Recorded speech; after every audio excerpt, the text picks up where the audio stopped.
fear probably was the financial piece before I got laid off. Yeah. But the other thing is that in my financial planning, in my retirement planning, I also had never looked at it from the perspective of how soon can I retire. Rather, I looked at it as I'm going to pick an arbitrary age that I think people typically retire, and I will use that in my calculation. And so I didn't try to look at it from a different perspective. I didn't look at it from the perspective of like, what if I stopped doing this and I did something else? How could we manage that financially? I didn't look at it from that perspective, but I also didn't know what I wanted to do other than this. Yeah. So like, had I found a passion, maybe I could have figured it out. But yeah, no, I think the biggest issue with me was the financial one that prevented me from doing it. Is there anything better than a trip getting ready? Nope. For a long journey where our podcast released a new app and searching for a fade feeling, new fixation. Giving this a subscribe is the same sensation. Started with the day ones, they gave us fuel to support the season. Could have been anywhere in the world, but you're here for a reason. Notification bells, text some friends, all to let you know. Check your Bluetooth, connect, talking with Hurtado. Welcome in, everyone. This episode, Chokeholds and Cha-Cha. How Marco Hurtado dances through life with our guest, the bearded boomer. This is season 2, episode 108. Today's guest is a true testament to the power of reinvention. After nearly 30 years in corporate America, Marco Hurtado found himself on an unexpected journey, becoming a black belt in Brazilian Jiu-Jitsu, a dance instructor, and a social media star with over 1 million followers. From teaching seniors how to move to competing on an NBC dance show hosted by Shakira, Marco has embraced every new challenge with passion and energy. And I can't wait to dive into his incredible story. Marco, how are you this evening? I'm wonderful. Thank you, Donato. And that was the first time I heard the title of the show.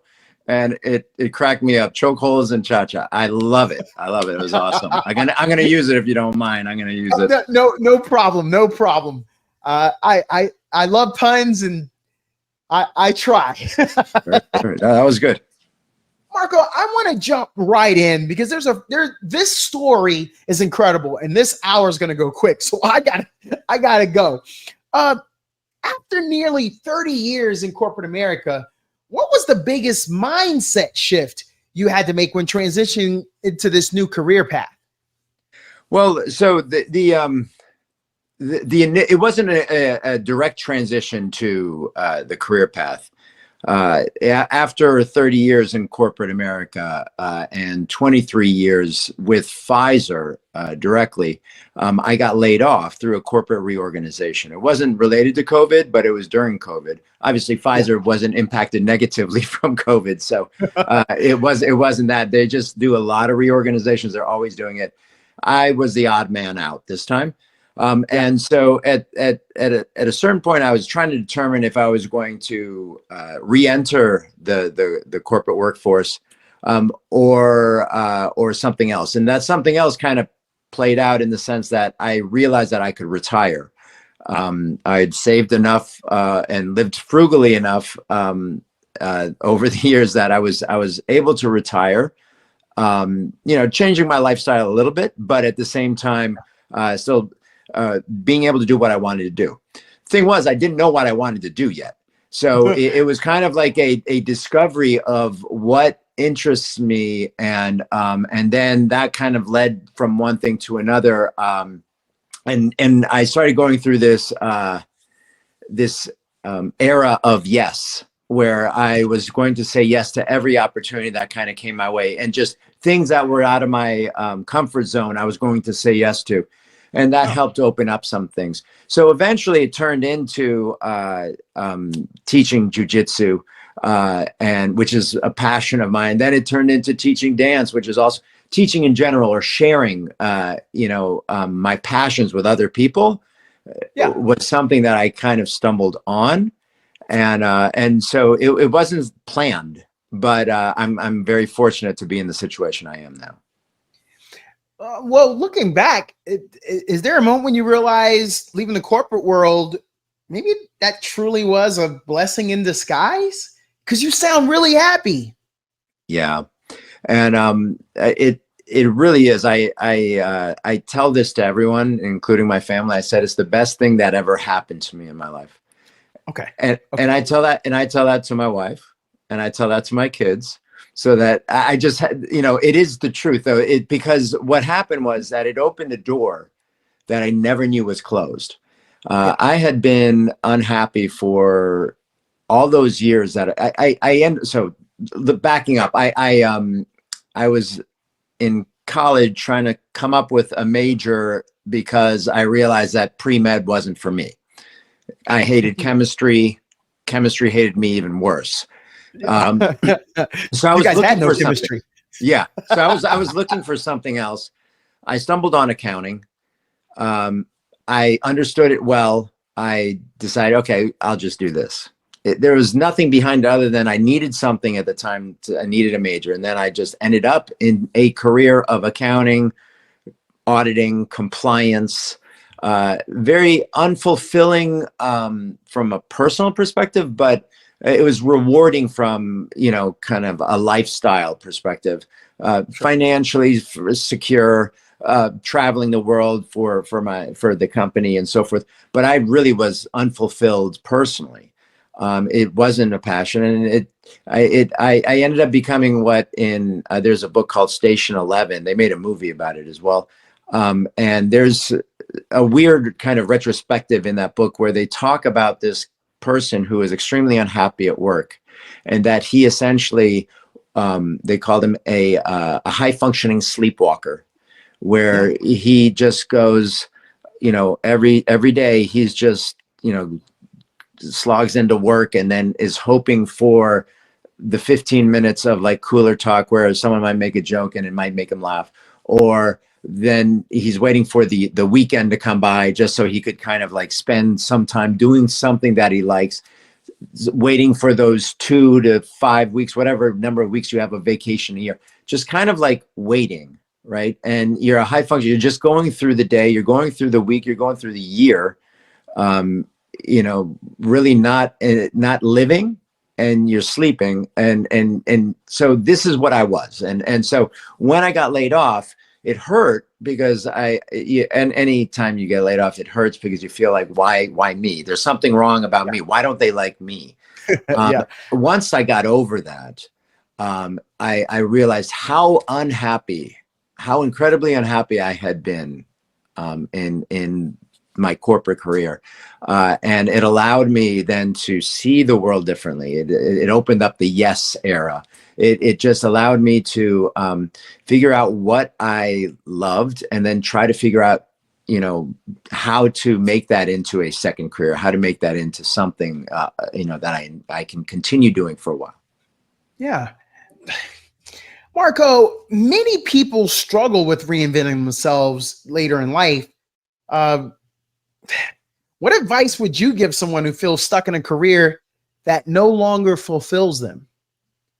It's a very difficult question to answer because it's very specific to the people and their situation. And had I tried to do this 15 years ago or 20 years ago, it would have been more difficult, because I still needed I felt I needed the financial security because I had a young family at the time. Yeah. And so I was the sole provider. And so it doesn't feel like you would take risks. Right. But I do look back upon when I was, in college or at that age.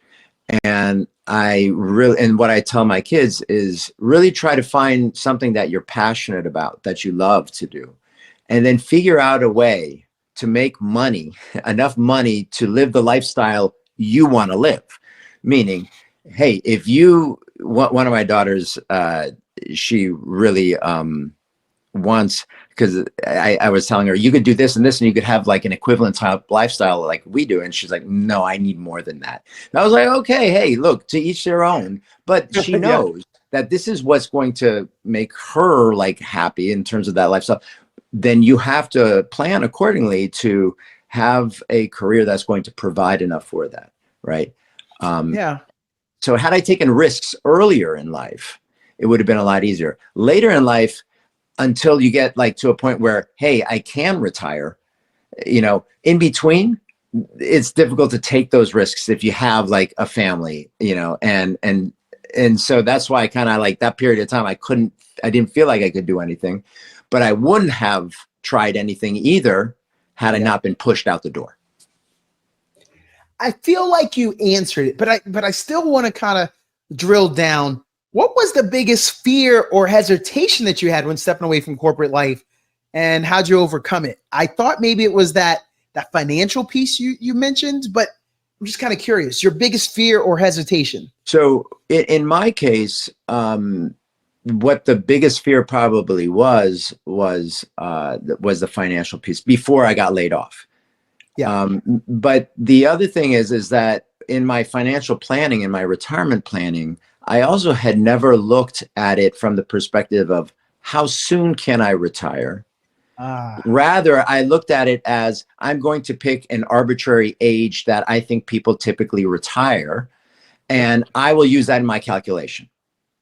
And so I didn't try to look at it from a different perspective. I didn't look at it from the perspective of like, what if I stopped doing this and I did something else? How could we manage that financially? I didn't look at it from that perspective, but I also didn't know what I wanted to do other than this. Yeah. So like, had I found a passion, maybe I could have figured it out. But I think the biggest issue with me was the financial one that prevented me from doing it. Once I did get laid off, what I realized was, and very quickly, is that if you don't have hobbies, if you don't have interests, there's a lot of time that you used to spend at work that you have to now account for. And it sounds great at first. It gets boring extremely quickly. And so that then starts making you feel somewhat useless, and it can be very debilitating. So I think that if anyone were looking to retire, you need to figure out how are you going to fill your time, and it's not going to be golf. It's not going to be like the beach. It's not. You can't do that to account for all those hours in a week. So that's kind of what it was for me. What's something you discovered about yourself through this career shift that you never expected, though? Because did you not know that you were going to be so adept at the grappling arts? Did you not know? Did you think you moved like Frankenstein and wasn't a dancer? I gotta know, like, how did you discover these things? I've been training Brazilian Jiu-Jitsu since 2013. So I kind of knew, but I hadn't been teaching it all. So I didn't realize that, that was potentially an option. Yeah. I felt I could dance. I have my own style of dancing that I developed when I was younger. And then when I started getting on TikTok in 2019, it seemed that people liked it. And so then that's kind of but I didn't really think I could teach people as well. And I've been learning. So both those things I've been learning how to do, how to teach, how to become a better teacher. And it's an evolution for me. So it isn't like I didn't know I could do these things in terms of dancing or jiu-jitsu. I didn't realize that I could teach them, and I didn't realize how much enjoyment that would bring me. Mm-hmm. How do you define success now compared to when you were in the corporate world? That's a great question, because it was different. Now that I think back upon it, success in the corporate world, by corporate standards, right, is an evaluation that you have every year, raises, promotions, stuff like that. And that really didn't mean much to me. It didn't bring me fulfillment. What I did afterwards, and I did that this past year or last year, I think, I created myself a mission statement, which is what I want to do is I want to help people become healthier and happier. And so that's through teaching jujitsu or teaching dance or just my online content, which seems to bring a lot of enjoyment to people. So what the success to me is positively impacting someone's life. So if they give me feedback, if they give me comments, thank you for, teaching me today, or on online content, you brought a smile to my face. I had a couple of, there was one time that in 1 week, two people contacted me, two women contacted me, both who were battling cancer, one stage 4, one stage 2. And one of them told me that it was the first time she got up and danced in months. And the other one just told me that it made her feel better that day. So those little things, I guess if you look back at the 30 years of my corporate life, especially in the career that I had, which was kind of like auditing and compliance, nobody wants to see an auditor. Nobody wants to see a compliance officer. They're probably one of the most hated people. So I didn't really get smiles even when I walked. Yeah, when I walked in the room, it was like, so. This guy. I know. So that never happened. So so to get that kind of feedback from people now is incredibly fulfilling. So I look back upon like how school teachers might feel, where they have pupils that came and said, you impacted my life in this way. And I have that more real time that people are telling me, you made me smile today. Thank you for doing this. I came in with a bad day of just feeling, and I'm leaving here really happy. Those are the things that really drive me. Now, when I hear you say that, you see the reaction of that you used to have in the corporate life and what you get now. Do you ever feel imposter syndrome in your new career? And if so, how do you handle it? I think that most everyone is going to have that kind of feeling, unless you have quite an ego. But because you're always going to feel like, why do they like me? How am I bringing this kind of, because I don't see it because it's me. Right. And I doubt myself, but I don't discount what they tell me. And I've seen it enough, and it makes me feel great. It drives me to continue making content, for instance, online content. I don't really get paid for that. TikTok really did away with their payments for clicks or for views, and Instagram really doesn't. So I don't really do much promotional stuff or anything like that. So, and I don't do lives. I don't want to make it into a job, right? Where I've seen a lot of creators, a lot of the people who started getting popular around the same time I did, they're on lives every single day. They are working it, and good for them. They're definitely using it as an income stream, a revenue stream.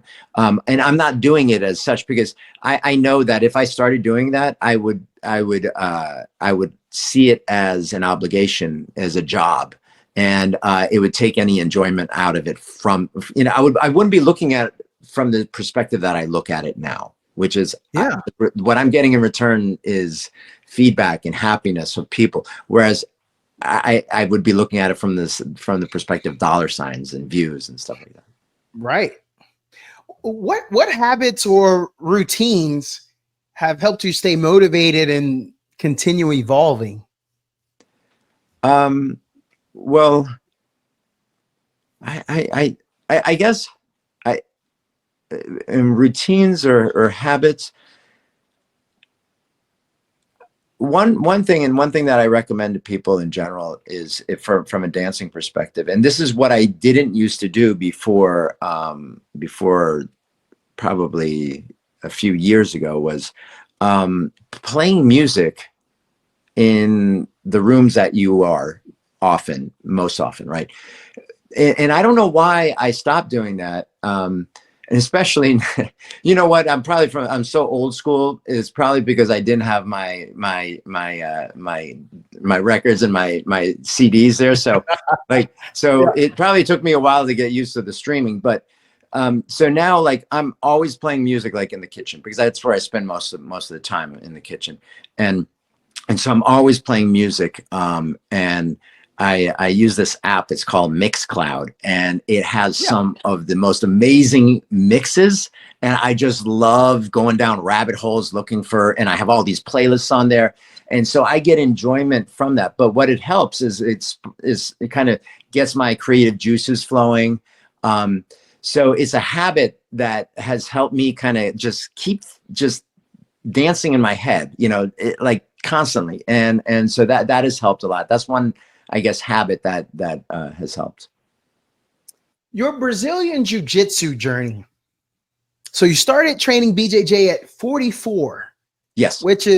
That's later than most. What was the biggest challenge you faced and what kept you going? The biggest challenge was time, to be able to train when I was working, because I was also traveling from time to time. And so the consistency in training, that was a little bit difficult. The other aspect was managing my enthusiasm, managing my expectations. And I see this with so we get a lot of older people starting jiu-jitsu in my academy. And it was one of the things that I love to do, try to get older people in their 40s and even 50s. But what it is it is a martial art that's very addictive. And it's a lot of fun, and you want to just do more and more and more of it. And then often what happens is that you might have a little injury, but you're like, I'm going to go train anyway. And it starts becoming more aggravated. And so a lot of times we tell people just to really listen to your body. And if your body is saying, hey, maybe you need to take a little bit of rest, it's okay. And so that was the problem that I had, because especially when you find something later in life that you loved to do, you also see kind of the time frame that you have to enjoy it is much shorter than if I were 25 years old. Yes. And so in general, when I look at my life, it's somewhat morbid, this concept, but I don't see it as morbid. I just see it as a way of living my current life. But so what I did was my father died in his 70s, so he was not old but not young. For some reason, I picked the age 70 that I'm going to die. That's how I'm going to live until the age of 70. I'm 56 right now. And so if that's the case, then I have 14 years left to live. And so when I think about, I have 14 years left to live, how am I going to live these years? Right. Mm-hmm. It makes me look at my life differently than it's a date that I don't know of, but it'll be out there sometime. No, I'm picking a time, and then I'm like going back and saying, okay, well now you're on the stopwatch, and you got to try to figure out what you want to do. So how do I want to live my life? But that also is counterproductive in the sense where I have something like jiu-jitsu and I want to like train because I only have a certain time span to do it. And so it's kind of like managing those two things. How has BJJ impacted other aspects of your life, like your mindset, discipline, or even your approach to dance? It hasn't necessarily impacted my approach to dance. Okay. And people have asked me that before, which is interesting that people kind of relate the two. The relationship I think that they have and what they share in common, besides just the physical nature of body movement, which is great. But there's also creativity. So in dance, obviously, there's a lot of creativity in terms of coming up with a choreography or using different movements for different beats or sounds and so forth. There's creativity involved there. In jiu-jitsu, there's also creativity. There's a lot of creativity. It's jiu-jitsu is a martial art where it isn't like set in terms of a number of katas or a number of things that you have to execute, that forms, you know, that you have to execute, and it's limited, right? So there's one way of doing it and doing it the right way. You know, that's it. In jiu-jitsu is much more free flowing. You can come up with your own techniques, which I have. You can come up with variations of other techniques. There's no real like one way of doing something. Even just tying a belt, the jiu-jitsu belt, right? You can go on YouTube and there are many ways that you could learn how to tie a jiu-jitsu belt. So I give that as an example in terms of, it's just from tying the belt. There's not just one way of doing it. So that's kind of the relationship between the two. But I don't think that one has bled into the other or vice versa, other than the fact that some of my videos I shoot at the academy before class or something like that. It's a good warm-up. It's a good warm-up, I'll tell you that. Yes, it is. Yeah. Yes, it is. What's the most surprising lesson BJJ has taught you that people might not expect? So one of the adages that we use at our school and our professor, my professor, loves to use as well, is becoming comfortable in uncomfortable situations, right? Okay. So in jiu-jitsu, one of the things that you do as you learn jiu-jitsu is that you're going to get stuck in very bad positions. Someone might have your back, someone might have you in mount, so they're sitting on your chest, you know, or side, and it feels for someone who isn't used to it, it's extremely scary to be and uncomfortable. And so over time with jiu-jitsu, you start learning the position, learning how to manage yourself in that position from a self-defense perspective, how to escape those positions. And you learn how to become comfortable over time. So that is a great lesson to apply to other parts of your life. When you are feeling uncomfortable, and you can just take a breath, say, okay, let me analyze the situation before I start hyperventilating. Let me analyze the situation and try to understand from there. So that's one of the things that jiu-jitsu has helped me significantly. I've often heard that BJJ being described as a lifestyle rather than just a sport. And then to hear you say what you said, that you could almost use those lessons. How has BJJ shaped your daily life outside of training? Because I know that you were saying you can't replace, you know, with your hobbies, you can't replace all of that work time, but you're probably trying to shape things so that your life outside of training doesn't affect your BJJ training. How is that? So what I also do in our academy, besides just teaching, is I also work on the admin side. I work on the sales side. So I'm really doing a lot of the work it does to operate the school. And so as part of that, I'm in constant contact with a lot of the students and with the teachers. And so I'm helping organize stuff, but it all ties into what my mission statement is in terms of helping make.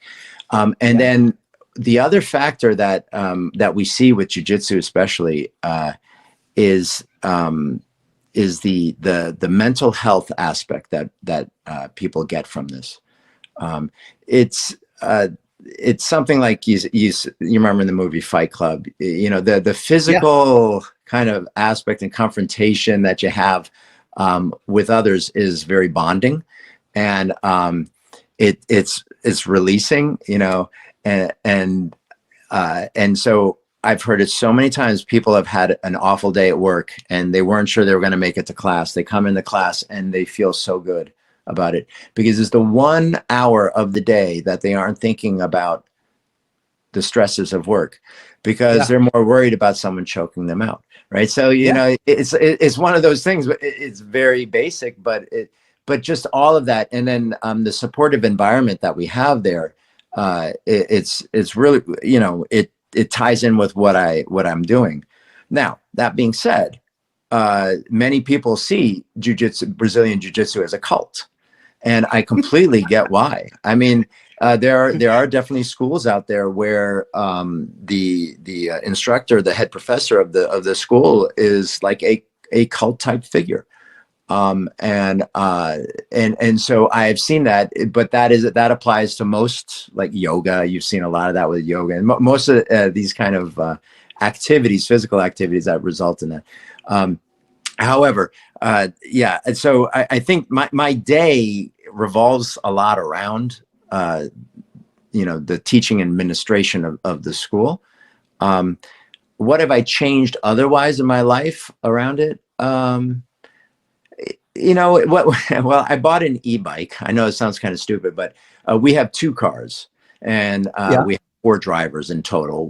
One of my daughters lives at home, but just commutes to school. The other daughter is at a school 40 minutes away. But we have 2 cars, 4 drivers in total, and I never have the car. So I bought an e-bike several years ago.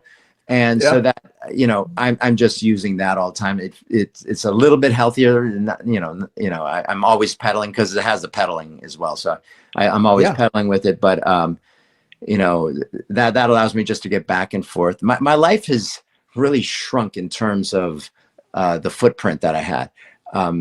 Used to go into the city or Pennsylvania or, travel around the world for work. And now, for the most part, I spend about 98% of my time within about 2 miles of my home. Wow. That's shrinking. Marco, you started BJJ at 44. Marco, ain't nobody trying to do that. but in that, someone might, because they just heard you say that from this episode. So what advice would you give to someone who feels intimidated about trying BJJ, especially later in life? Yeah. And like I said, we actually get a lot of people in our school. We just had a guy sign up at our school, and he I'm not well versed in the politic sphere. I don't know the exact term, but he used to be on CNN. Mark Lamont Hill. I don't know if you know. But anyway, someone knew him at the school, and I didn't know who he was. But anyway, he used to be on CNN, but he just joined. He's 40. I think he's 46 or 47, something like that. And so, but it was one of those things where, like, he was at our class and at the first class, and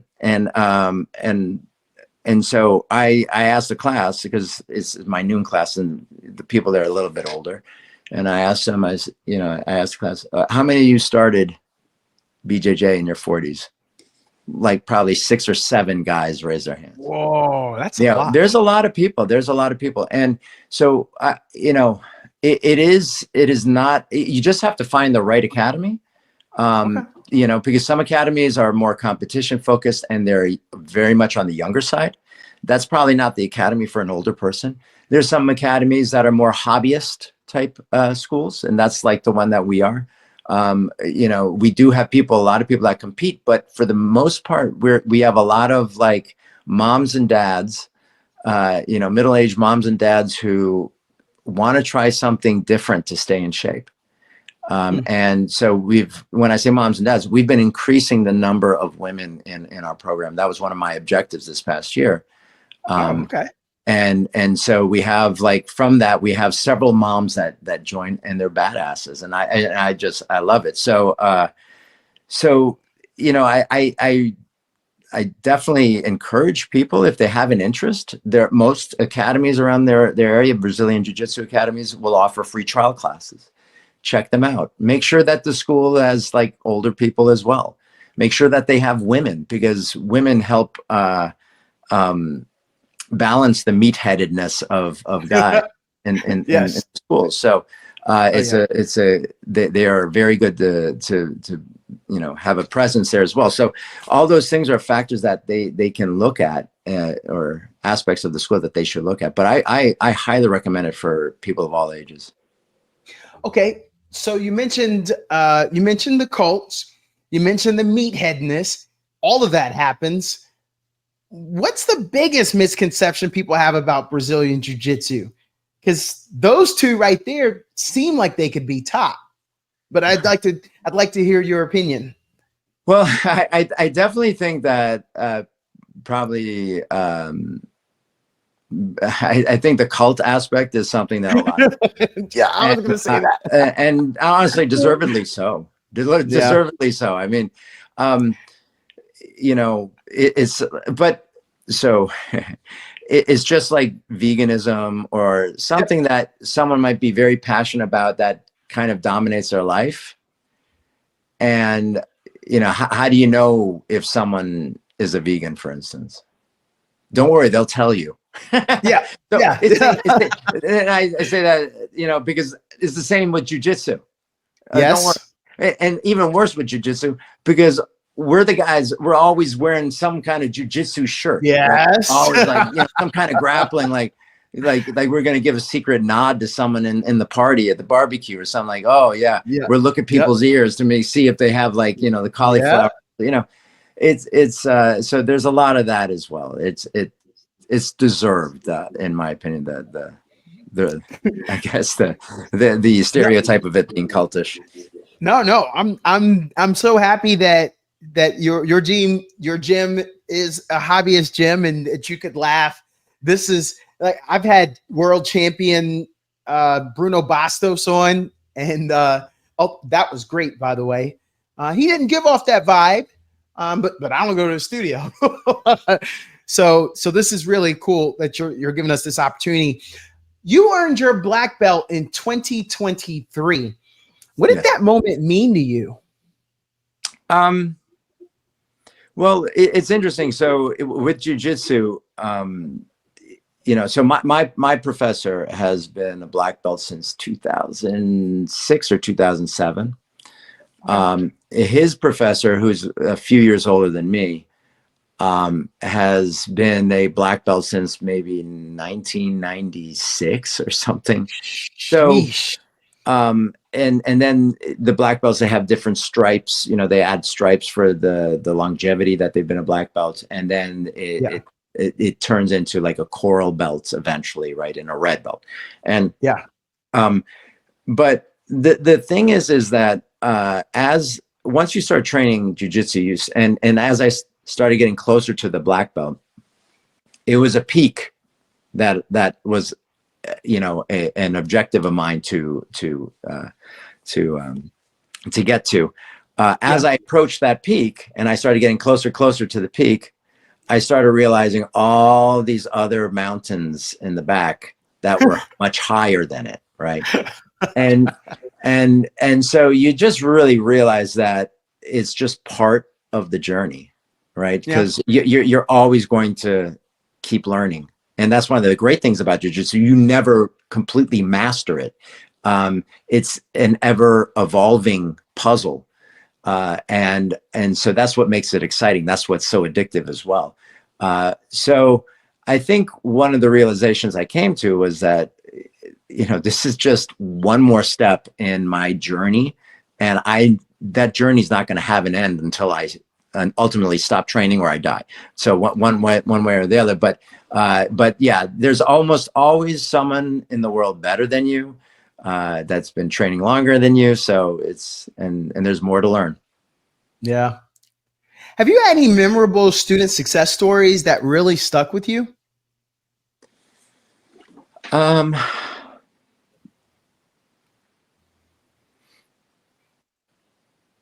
Yeah, I'm trying to think. I mean, they're all still my students. Yeah. You know? So, I mean, I think they're still. I don't know. I can't really name one in particular. Yeah. But one of the things that we do is, so I run a boot camp at our school. We have a beginner boot camp. We started this last year, and so my professor actually was living in Costa Rica for the year and then he said he had this idea that he wanted to start up, but he wasn't here. So I said, I'll take it on. So I kind of developed the program for it. and then did all the marketing for it. And so now this Thursday is going to be we're finishing our 6th one. So we did 4 last year, and we've done 2 already, almost 2 this year. And it's a great introduction to people who aren't quite sure. They want to kind of dip their toe into jiu-jitsu before really committing. And they don't want to be intimidated. So they want to get, they want to join a class that everyone's starting at the exact same level, that they have no experience. And so it's been extremely beneficial for those people, those kind of people who aren't quite sure. The retention from those people who end up signing up as members was about 80%. So it shows that they are very interested. But what really, I think in general, the women that I've taught in the boot camps are the ones that I would say are most meaningful to me, because and it's what I tell the women all the time is, one, it's difficult to start something new for anyone. Okay. As you grow older, it's that much more difficult to start something new, right? Picking something up and doing something. It's, we're old dogs, and it's like not so easy to start something new. That's a very physical type activity like jiu-jitsu. It takes that much more courage to do so as a woman in a male-dominated sport. A significantly male-dominated sport. I mean, if people walk into most academies, you are going to see like 90+% men. Yes. Sweaty, like men, like just on the ground, like Yes. So, like the courage it takes a woman to like get over that as well, in addition to all those other things that I listed, is admirable. So, for me, being able to teach those women in the camp has been probably extremely significant and meaningful, and to have them continue and get that enjoyment. So now we've built up enough of a women's presence in our school that I created a group. We call it the Queens of Sheridan BJJ, and I'm an honorary queen. And so, but really kind of solidifying this group and getting them motivated. So now we have like probably close to 20 women at the school, and it's just it's wonderful to see them train and enjoy it, and see the other students just like feeding off of their enthusiasm. So I'd say the women in general at my school are probably the ones that I'm most proud of. I was pretty impressed with the Sheridan Queens. It sounds really cool, but they made you honorary, so it sounds like they'll just give anybody. They'll just because I'm the one who formed it. So I formed the group. I created a WhatsApp chat for them, and I ordered rash guards. They have to come in, but there's the Sheridan logo in pink. With like a crown, like a Biggie crown, like just on the corner. So those are coming in. So like, that's cool. I've been just trying to like promote it. But eventually I'm going to sit and just kind of like take a back seat, because I want this to be women run and everything about that. So I'll just be there to help out. Wow. I had the joke, but man, you earned it though. You earned that honorary. Well, yeah, and that's a lot of work. I don't mind at all. I don't mind at all. Wow, that's okay. Yeah, so that's one of the other things. I am very supportive of them. I have 2 daughters, and neither of them wanted to. Neither wanted to do jiu-jitsu. They was like, ew, gross. Okay, so all those years, and they never did it. But at the same time, I just want to encourage kind of like the women power and the badass that they are. And so, I don't mind being called a queen at all. Yeah. Oh, I tell you, I got 2 daughters. They're both in judo, and there's just something about it, Marco, when my daughter throws a young boy or makes him tap, and that dad always looks over to me mad at me. And I'm like, what? This is, I guess your boys got to practice a little bit more. Guys hate that. And girls wrestling is becoming a lot bigger than it used to be now. Yes, it is. So that's an opportunity for them. But yeah, the just the ability to feel more confident about defending yourself is so important Yes. for women. Yeah. So and a lot of these things are kind of self-defense based. Jiu-Jitsu is Yeah. self-defense based. That's what it was originally, developed as. And so in our boot camp, we really show the aspects of self-defense really for people, especially women, to understand. Let's talk dance and social media success. And by the way, thanks for going down that rabbit hole of BJJ with me. Marco, we may have to have you back. I know a few black belts. So weird here. Maybe I bring all the black belts on. We may have to dive back into that one day. But your dance and social media success, you've built a huge following on TikTok, blending cosplay, dance, fashion. What do you think resonated most with your audience? Early on, it was cosplay. It was Master Roshi. So, Yes. and I didn't know who Master Roshi was until TikTok. Yeah. I mean, it's it was kind of like after my childhood that it was popular in Japan and then here. But people are saying, "Hey, you look like Master Roshi. You look exactly like Master Roshi." And I was like, "Who's this Master Roshi?" And then I looked into him. He's an interesting character, to say the least. I don't know if you know much about Dragon Ball and Master. I don't. I was just thinking I'm gonna need to go back. I normally edit these pretty fast. I might have to come back and put a side-by-side panel there. Yeah, because I have I don't have the glasses here with me, but I usually have the Master Roshi glasses on. I built a tortoise shell to wear as well, and bought a staff, and I went to anime conventions, and so Whoa. but anyway, he's a bit of a troubled character for me to play, because he's a bit of a pervert, and but he's also the master and the teacher of Goku and Krillin, so he plays a significant role in Dragon Ball. And so what I did was I went back to the original Dragon Ball once I started cosplaying him, and I saw the first 3 seasons of Dragon Ball, just so I would understand it better. And so that's kind of how I got into that. But I was trying to tie dancing in to that as well, which is why I still use on TikTok. I still have the hashtag Master Roshi Dances.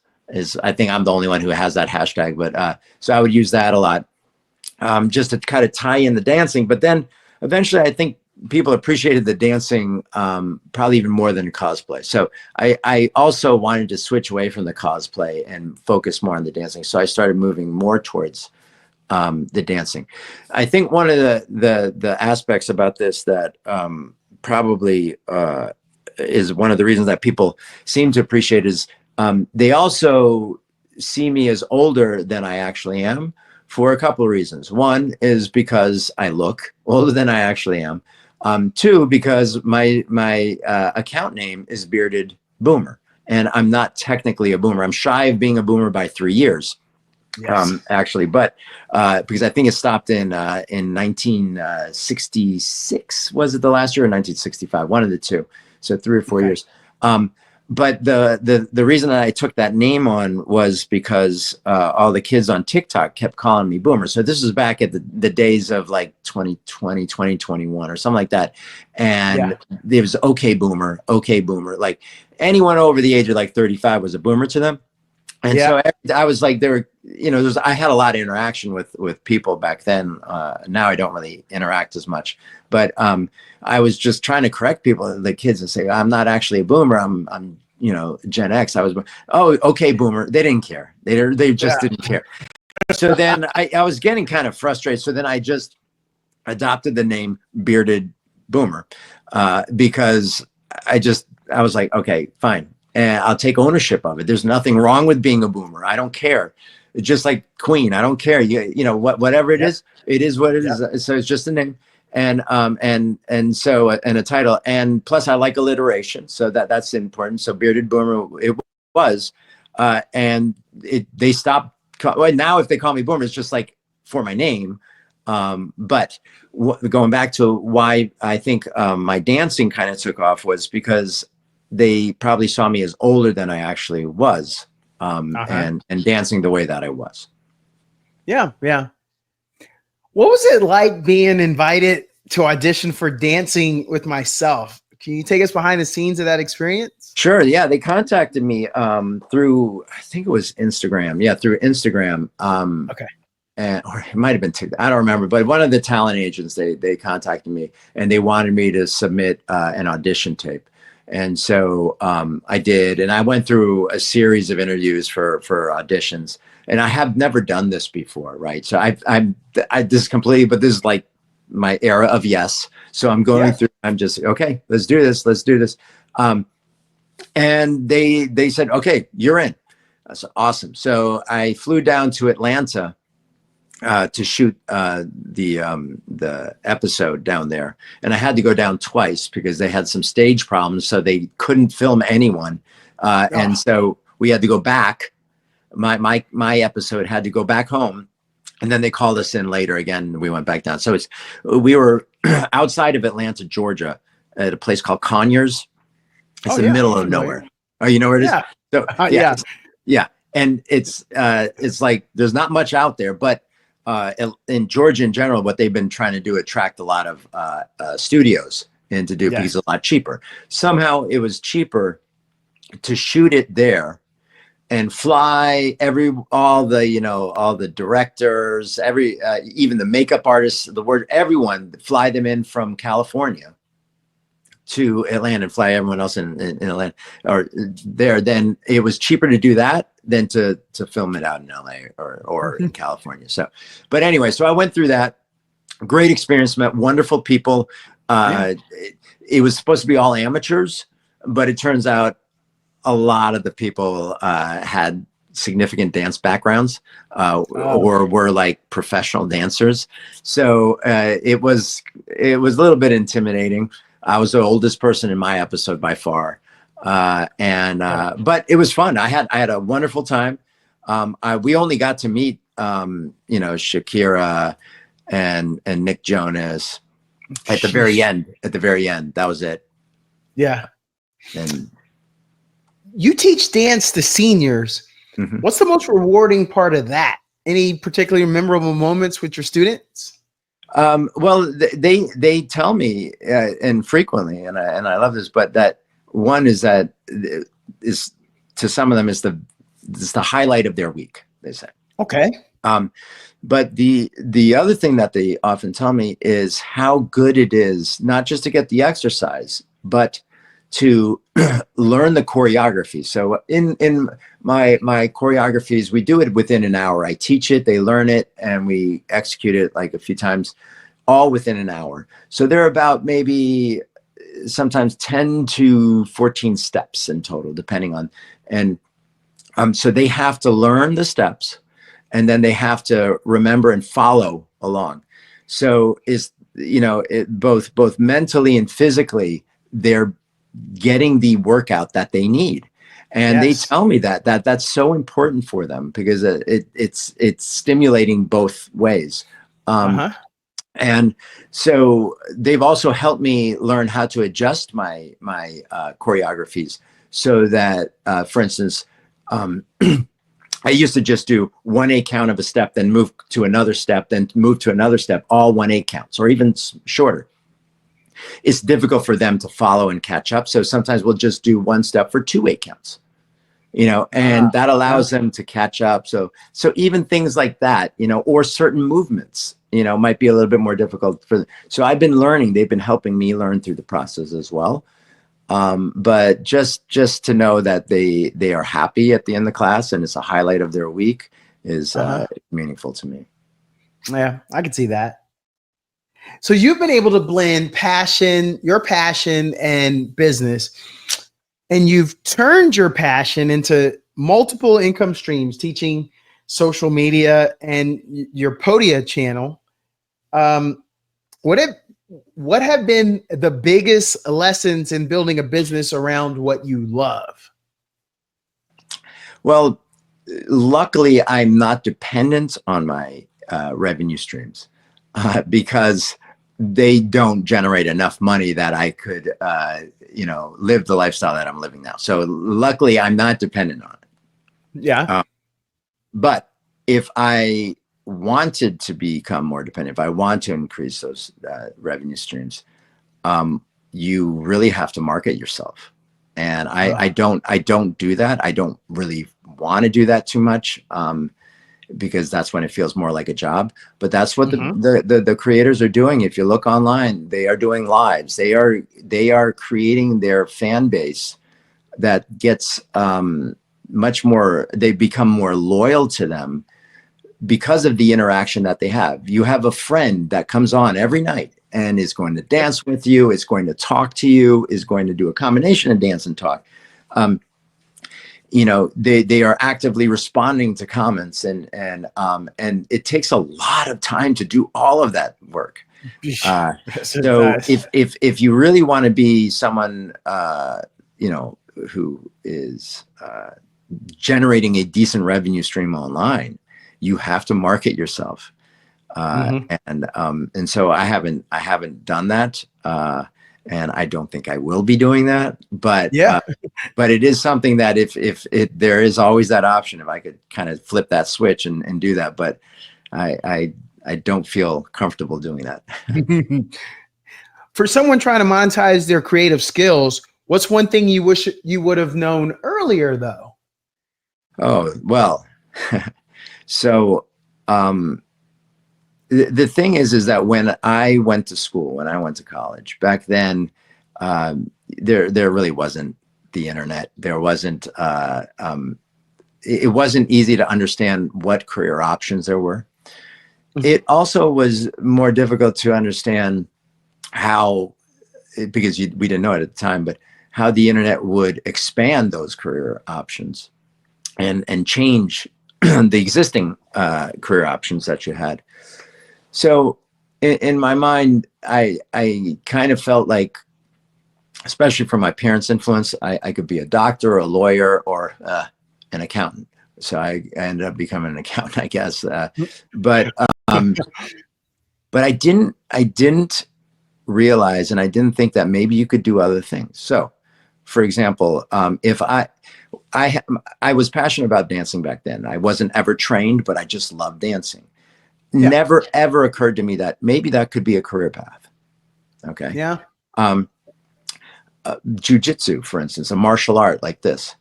I never realized that eventually could become a career path. So for right now, if I wanted to, I could open up I could open up a school. All right. I have a good knowledge base of jiu-jitsu and how to manage the program, that maybe under my professor's name, I could open up another school or something like that. And that is a career path. So what I didn't realize at the time is that you can define what your career path will be through a creative outlet, right? So through dance or through jiu-jitsu or something like that. There are ways to do it. Now that's the business side of things, but if you have a business mind, you can turn that into a revenue stream. You could turn that into a career. And I wish I had thought of that. I wish I'd known about that earlier on in my life, and maybe I would have pursued dance as a career. And so that's what I'd say in terms of telling my daughters, find something you're passionate about and then figure out how to make enough money to live the lifestyle you want to make. Yeah. Does the online version of you feel different from who you are in your everyday life, or are they one and the same? Oh, it's definitely different. And I would argue that for most people, it's going to be different. When I post my videos, it's usually after one, if it's a dance that's out there, I've practiced that dance multiple times. If it's a dance that I've choreographed or that I'm coming up with myself, then I've developed a choreography, and it's taken me like trial and error, figure out what I want to do. So there's time even before I get out there. And then when I, record the video, I make multiple drafts. Like I posted one today and I probably had, I don't know, probably 8 drafts. Sometimes it's less, sometimes it's more. And some of that is frustrating. Sometimes you don't do it well, and and then I start getting sweaty, and then I'm like, this is not fun anymore. But while I'm actually dancing, I'm enjoying it. So that's why a lot of people say you just see the happiness in my face. When I'm actually dancing, you can't fake that. That's fun for me. It's when I screw it up, that's frustrating.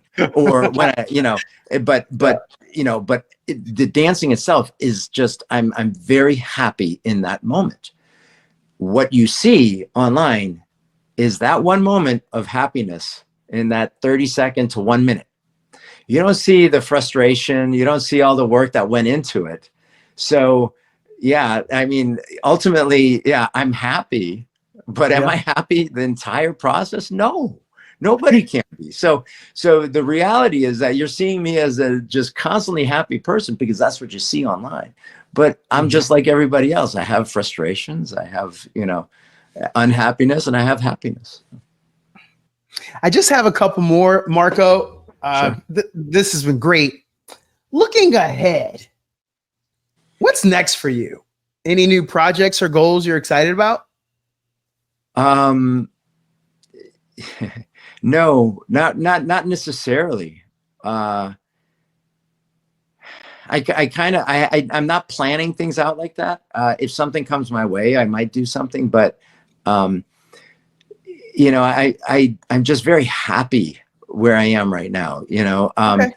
and I haven't been this happy in so long. So like, since kind of the door opened and I woke up, it's been an evolving state of mind, but evolving to more happiness. And so I'm sometimes I think to myself, well, you know what?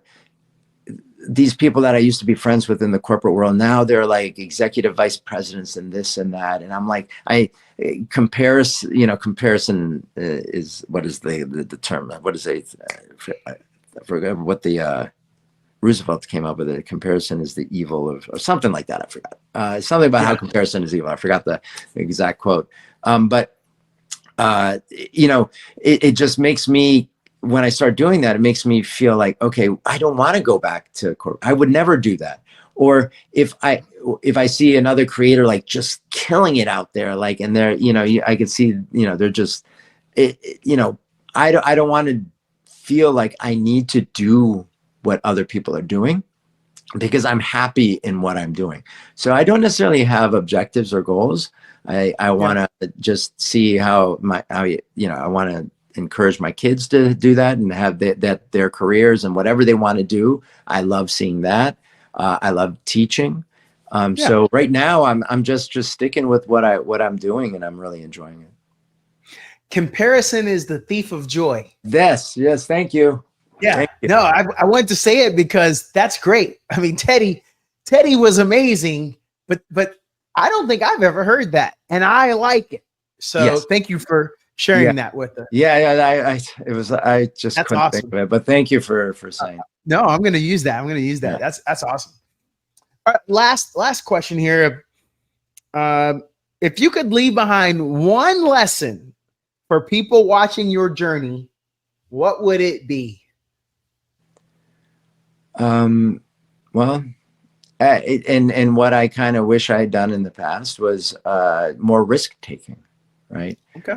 And I was locked into kind of this life that I had because I thought that's what I had to do. And I wish I had taken more risks when I was younger, different opportunities.